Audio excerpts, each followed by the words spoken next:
E o pessoal do setor de cana-de-açúcar está em polvorosa. As recentes mudanças e reduções de impostos no setor de combustíveis contemplou especialmente a gasolina. E, pelo que a gente nota, em detrimento dos outros combustíveis, que não tiveram o mesmo benefício. Não é que estejam contestando os benefícios da gasolina, mas requerendo também para os seus setores igual benefício para que eles não sejam prejudicados. Então, sabemos muito bem que da cana que é plantada em toda a região, do processamento da cana, as usinas fazem toda uma programação anual. Vamos fazer mais açúcar, porque o mercado de açúcar estará melhor, ou mais álcool. E a programação feita contemplava muito o álcool, que agora vê na gasolina um concorrente cruel, com a redução do preço ativado aí a partir da redução dos impostos aí anunciados recentemente. Então, é um setor que a gente percebe magoado com essas medidas todas porque elas estabelecem, sim, algum benefício para o consumidor em relação à gasolina, mas estaria estabelecendo uma injustiça de mercado aí para aqueles que optaram em suprir o mercado de cana de álcool, para abastecer os carros. Então é disso que vamos falar, da redução do ICMS na gasolina, interferindo na competitividade dos preços do etanol e levando à redução do consumo desse biocombustível em prejuízo de toda a cadeia de produção do álcool aí. É pelo menos o que a gente entendeu, dando uma observada no setor, e eu queria saber se é isso que pensa também o presidente da Associação dos Fornecedores de Cana-de-Açúcar de Araraquara, Canasol, Luiz Henrique Cabelo de Oliveira, com quem vou conversar agora. Luiz Henrique, bom dia. Bom dia, vocês me ouvem bem? Sim, tá perfeito, o seu som tá perfeito por aqui, muito obrigado. Ótimo. E o que eu disse está certo, Luiz? Primeiramente, um bom dia para você, bom dia aos ouvintes e aos que acompanham através da TV e das redes sociais a nossa conversa. Sim, está correto, sim. Aliás, você pontuou duas questões muito sensíveis. O primeiro é a vocação de toda essa nossa região na produção de cana. Qualquer alteração na política de produção de combustíveis, nesse caso o etanol, nos afeta diretamente, seja através nas usinas, seja através dos produtores de cana. E a outra questão é justamente o que é o tema da nossa conversa, que é o fato de que nós estamos num momento especial do mundo, com uma pressão muito grande nos preços do petróleo, né? E que demanda da parte do governo algumas atitudes. Porém, quando se fala em energia, estão os combustíveis dentro também, e se fala em questões tributárias, nós estamos trabalhando numa cadeia de relações extremamente complexa, em que, se você mexe num pedaço dela, haverá consequências para todo o resto da cadeia. Isso até me lembra um joguinho que nós tínhamos antigamente, talvez os mais jovens não tenham conhecido, era um joguinho de palitinho. Eles soltavam o palitinho na mesa, eles ficavam todos amontoados, e o desafio era tirar palitinho por palitinho sem mexer com os outros. É mais ou menos isso que nós estamos acontecendo, né? O governo do estado baixou o valor do ICMS da gasolina por pressão política, mas eu não posso dizer também que seja por pressão eleitoral, tá? E não baixou o ICMS do etanol. Ou seja, a competitividade do etanol ficou extremamente prejudicada. E isso já demanda efeitos na nossa cadeia de produção. Somente depois que houve a redução do etanol, ou melhor, do ICMS na gasolina, o etanol caiu cerca de 4,5% nas usinas de preço. Nesses últimos dias? Do dia 27 até ontem. Né? Cerca de 4,5%. De maneira que o efeito já está sendo imediato, é uma época sensível para o setor sucroenergético. Nós estamos em plena colheita de cana, e isso vai interferir no resultado das usinas e, obviamente, no resultado do preço da cana para o produtor de cana. E não dá mais tempo, seria bom que fosse simples assim, mas eu estou imaginando uma chave aqui. Então, vocês haviam virado a chave para produzir cana-de-açúcar. Não dá tempo agora no meio de virar a chave para o açúcar? Sim e não. As usinas, em primeiro lugar, é uma questão técnica. As usinas, elas estão preparadas para produzir o que a gente chama de mix, ou seja, um percentual de açúcar e um percentual de etanol. E essa chave que você citou, ela tem um limite e ele não é muito grande, né? O que a gente fala internamente na usina é que não tem fábrica para isso. Eu não poderia destinar toda a cana para produzir só açúcar. Eu não teria capacidade instalada para produzir só o açúcar. Eu tenho que produzir etanol. Por que isso daí? Porque senão, vamos dizer, se estivéssemos produzindo um mix de 50%, metade etanol, metade açúcar, mas tivesse capacidade instalada para processar 100% açúcar, né? Mesmo assim, eu teria que produzir um mínimo de etanol, que é chamado de etanol residual, e também, quando eu estivesse trabalhando meio a meio, eu estaria com a minha fábrica de açúcar 50% ociosa. Isso, economicamente, não é viável, tá? Esse é o primeiro aspecto, vamos dizer assim, mais ligado à questão industrial. Mas tem uma segunda questão. O Brasil é um dos maiores produtores de cana do mundo, tá? Entre Índia e Brasil, às vezes há uma alternância de produção, mas o Brasil hoje é o maior produtor de cana de açúcar do mundo. Imagine se toda a nossa produção fosse invertida para açúcar, nós inundaríamos o mercado internacional de açúcar e, obviamente, o preço vai cair, né? Então, não tem como mexermos demais no mix, tá? Entendi. A questão está sendo resolvida, ou melhor, há um processo de solução lá no Congresso Nacional. O senador Fernando Coelho de Pernambuco entrou com uma PEC, proposta de emenda constitucional, hoje é chamada PEC 1, né, porque já teve vários números, agora veio a PEC 1, que restabelece a competitividade do etanol. Então, tem uma série de medidas lá para que toda vez que haja uma mudança tributária na gasolina, o etanol seja compensado, né? Seja compensado.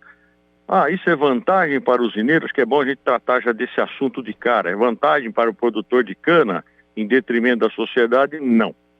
Por quê? Porque, obviamente, para o consumidor o que interessa é o preço final na bomba, né? Mas nós precisamos nos lembrar que o etanol, ele tem o que a gente chama de externalidades. O que são as externalidades? São os benefícios que o etanol gera sem ser necessariamente aqueles mais óbvios, no caso o preço, vamos dizer assim. Ora, nós somos, como nós já conversamos, uma região produtora de cana-de-açúcar, açúcar e etanol. Toda a nossa economia gira em torno disso. Então, imagine você uma crise no setor sucroenergético, como aconteceu no governo Dilma, que segurou artificialmente o preço dos combustíveis. Foi mesmo. O impacto disso na economia da nossa região. Quantas usinas nós vimos fechar? Quantas usinas nós vimos entrar em crise? Quanta gente quebrou nessa época? Foi mesmo. Veja a quantidade de empresas, a quantidade de empregos que giram em torno desse complexo agroindustrial.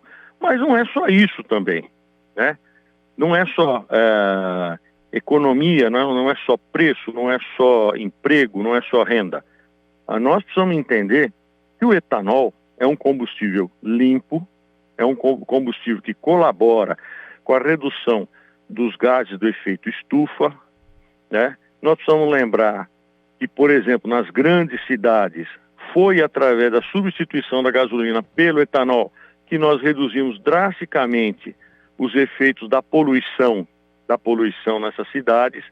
Quem tem mais um pouco de idade lembra, São Paulo era coberta com uma nuvem de fuligem negra. Sim. Né? Então, nós precisamos olhar essas chamadas externalidades. Outro fato, o etanol é gerador de tecnologia, né? Tecnologia. O carro a álcool, depois o carro flex, as mudanças que estão havendo no processo industrial desde o início do pró-álcool, tivemos mudanças altamente significativas. Por exemplo, a cogeração. Antigamente o bagaço, ele não tinha aproveitamento. Hoje as usinas queimam o excedente de bagaço e geram energia elétrica. Nós temos uma Itaipu sendo gerado pelas usinas de São Paulo. E joga, né, essa carga toda no sistema que abastece cidades inteiras, muitas vezes. Né? Numa época típica de estiagem que os reservatórios estão vazios. Olha que coisa importante que o setor faz. Né? Outra questão que nós vamos colocar é a questão dos compromissos que o Brasil assumiu na redução dos gases de efeito de estufa na COP. O Brasil assumiu uma redução de 30% dos gases de efeito de estufa. Quem é que vai contribuir? O combustível fóssil? Não, é o etanol. Então, me deixa muito triste e preocupado toda vez que o consumidor leva esse conceito somente utilitarista do etanol, entre estar mais barato, estar mais caro que a gasolina, se aquela relação de que o etanol tem que ser 70% da gasolina. Aliás, a cidade de Araraquara tem uma lei horrível, obriga os postos a colocar um cartaz mencionando qual que é o percentual de etanol na gasolina, né? E diz o seguinte: se o percentual for inferior a 70%, diz que o etanol não é mais vantajoso. Como nós vemos, não é mais vantajoso? Quantos empregos ele está gerando para a nossa região? A renda. Ele está gerando tudo isso daí. As empresas que vivem em função do setor. Então, nós vamos perder esse sentido utilitarista do etanol. Né? Recentemente, a Unesp de Araraquara e o Sindicato do Comércio de Araraquara soltaram uma calculadora que você coloca lá o modelo do automóvel, o valor que você está pagando do etanol em relação à gasolina, ele vai dizer para você se é vantagem. É só uma questão utilitarista. Né? Nós precisamos entender que toda vez que nós estamos consumindo etanol, nós estamos beneficiando a nossa região. Muito bem. Quantos poços de petróleo nós temos na nossa região? Nenhum. Não é verdade? É isso. Nós estamos conversando com Luiz Henrique Scabelo de Oliveira, presidente da Canasol. Você que ligou o seu televisor, a sua rádio aí, o seu rádio há poucos minutos e entrou no meio da entrevista. Estamos falando com ele sobre a competitividade de preços de etanol e gasolina depois dos benefícios da redução de impostos que incidiu sobre a gasolina em prejuízo do álcool, segundo alega o setor, e ele está explicando as razões todas e tudo mais. Você lembrou bem, Luiz, e eu na época fiz vários editoriais aqui no programa criticando a então presidente Dilma. Ela maquiava, ela segurava os preços dos serviços públicos e daquilo que é regulado pelo setor público, como combustíveis, energia elétrica e tudo. E a gente sabia que era um ano eleitoral e que quando acabasse aquele ano, ela acabou ganhando a eleição, mas ainda que fosse o Aécio na época, ia amargar depois um preço represado e ia ter que ajustar e com medidas duras que ela não tomou naquela época. Exato. E ficou parecendo que estava tudo bem, não estava. Em ano eleitoral tem coisas que parecem que estão bem, mas não estão. Você lembrou muito bem nesse período, foi motivo de vários editoriais na época que eu me lembro de ter feito aqui. Agora, você tem toda a razão nesses seus argumentos, sabe, Luiz? Só que eu vou dizer uma coisa a você. É para que a população entendesse que o preço do álcool, que o álcool vai muito além do preço que é cobrado na bomba, você teria que mudar toda uma cultura, e nós sabemos que isso vai demandar talvez décadas para a gente, como consumidor, entender todo o conjunto de benefícios que um produto pode trazer. Eu acho que estamos longe disso ainda, como nação, a gente ainda não tem essa cultura, não, isso não vai acontecer de um dia para o outro, e no entanto o aumento, aliás, a redução de preço da gasolina veio agora, e ela veio como resultado da pressão, de alguma maneira, desde uma pressão eleitoral junto ao governo, junto à Petrobras, e o consumidor, de alguma maneira, ele chegou lá pressionando para que algo as autoridades fizessem, que culminou com essa medida, né? Daí a minha pergunta, se vocês estão sendo a cadeia da cana-de-açúcar aí, do álcool, enfim, tão prejudicada assim, vocês não vão, porque aqui no Brasil só se consegue as coisas no grito. Eu falo sempre, Luiz, que o Brasil foi descoberto com um grito terrorista, depois um outro grande momento que foi da independência, né? E a independência, e parece que as coisas só funcionam no grito. Vocês vão dar algum grito? Estão preparando alguma mobilização ou não? O grito do Ipiranga. O grito do canavial, vamos dizer assim, né? Não, mas vamos lá. Primeiramente, parabéns pelo seu posicionamento bastante consciente em relação ao que foi feito nos desmandos do governo Dilma, que prejudicou muito o setor e, enfim, a economia brasileira, né? A questão cultural, eu gostaria de fazer uma abordagem, antes de abordar a questão da competitividade, é que o setor não pode fugir à responsabilidade de dizer que parte disso é culpa dele, tá? Porque,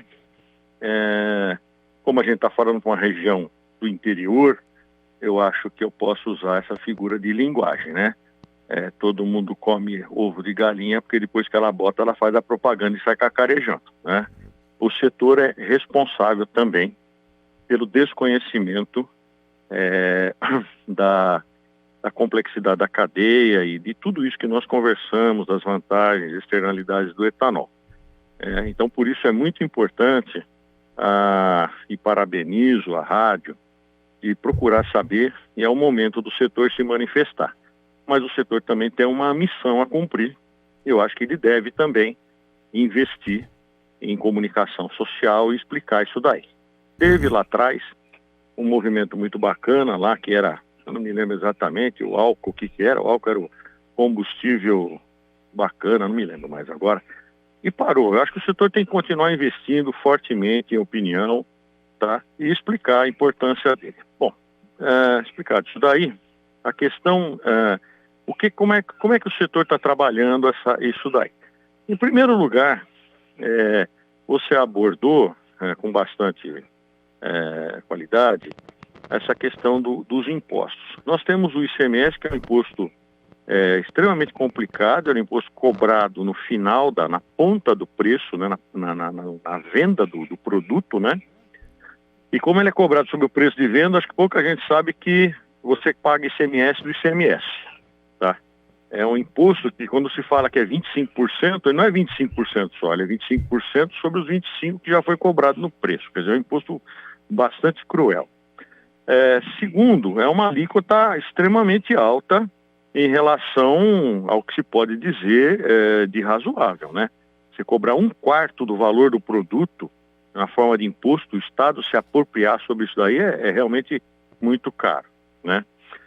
E finalmente, outra questão ligada à tributária, né, a cobrança tributária, é que esses impostos são cobrados ad valorem, sobre valor. Então, o que acontece? Nós estamos num momento emergencial, que os preços do petróleo subiram absurdamente por um problema que não é do Brasil, não é do governo, não é de ninguém, né?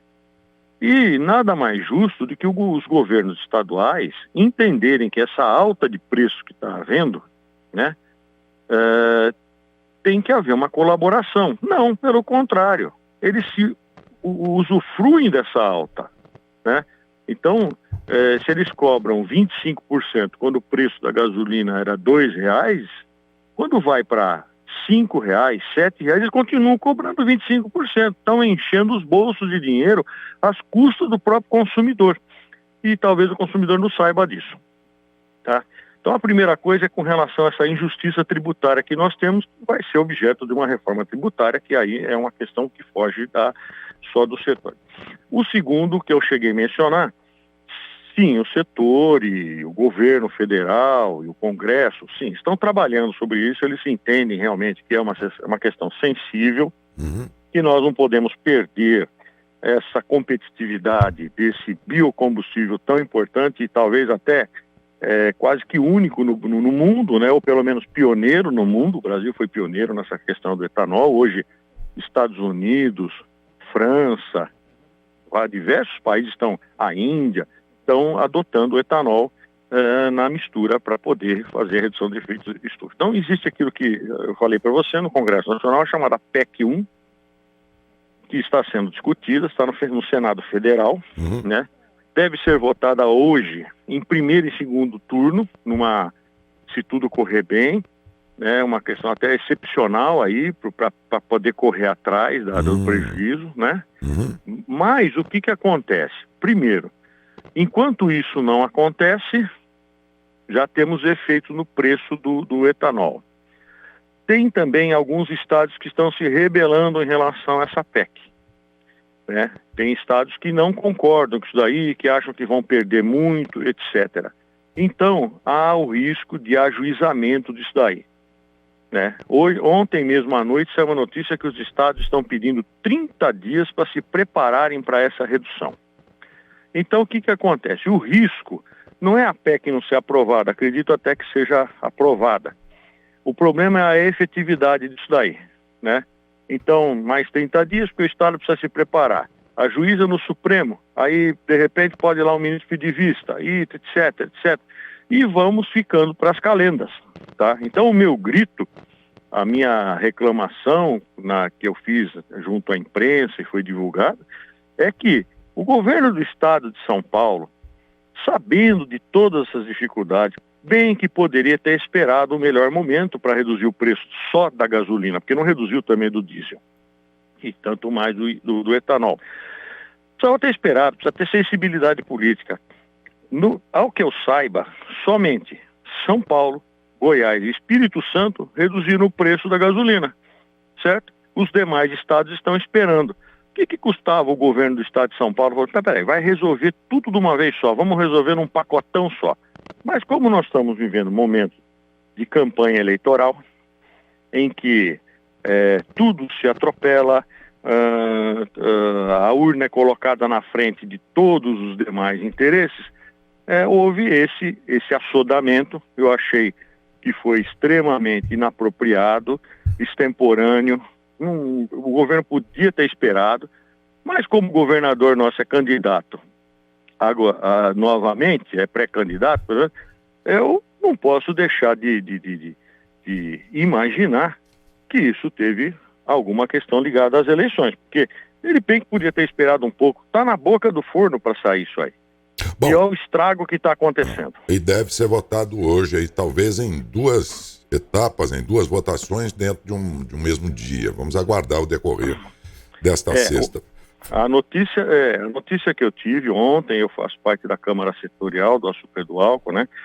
Então a notícia que eu tive ontem, eu tive uma reunião ontem à tarde, né?